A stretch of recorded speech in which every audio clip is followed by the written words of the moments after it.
Tous les fromages ne se valent pas. La Fourme d'Ambert le prouve depuis très longtemps et se montre une reine dans les mains expertes des meilleurs cuisiniers. Pour de nombreux chefs, c'est un jeu passionnant de travailler ce fromage qui stimule l'imagination. Si ce film ne vous permet pas de déguster cette préparation, ni de savourer cette pâte persillée si tendre, il vous conte les secrets de ce fromage doux d'appellation d'origine protégée, l'un des plus consommés en France.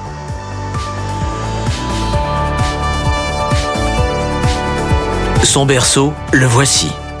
Les volcans d'Auvergne et les hautes terres du Forez, où les fermiers du Moyen-Âge le produisaient déjà.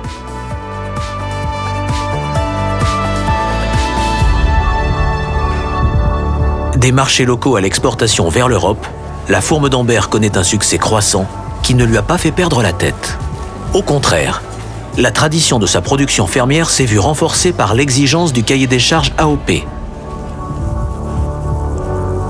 Issue des meilleurs pâturages de montagne, l'alimentation des vaches colore le lait de saveurs subtiles qu'affinera encore chaque étape de la production des fromages.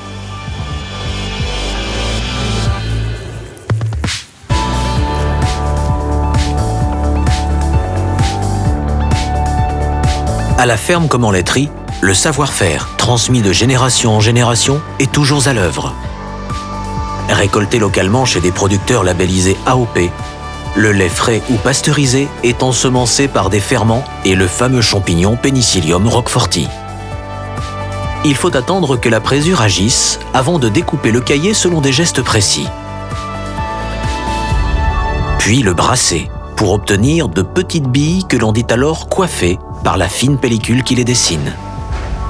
Après moulage et égouttage dans les espaces formés entre ces grains, va commencer à se développer le bleu si spécifique de la Fourme d'Ambert. Séjournant 24 à 48 heures dans son moule, chaque fromage prend forme de fourme. Il lui faut ensuite se frotter au sel, sec ou en saumure, avant d'être piqué les jours suivants pour laisser entrer par ses cheminées le précieux oxygène lui permettant de bleuir à cœur.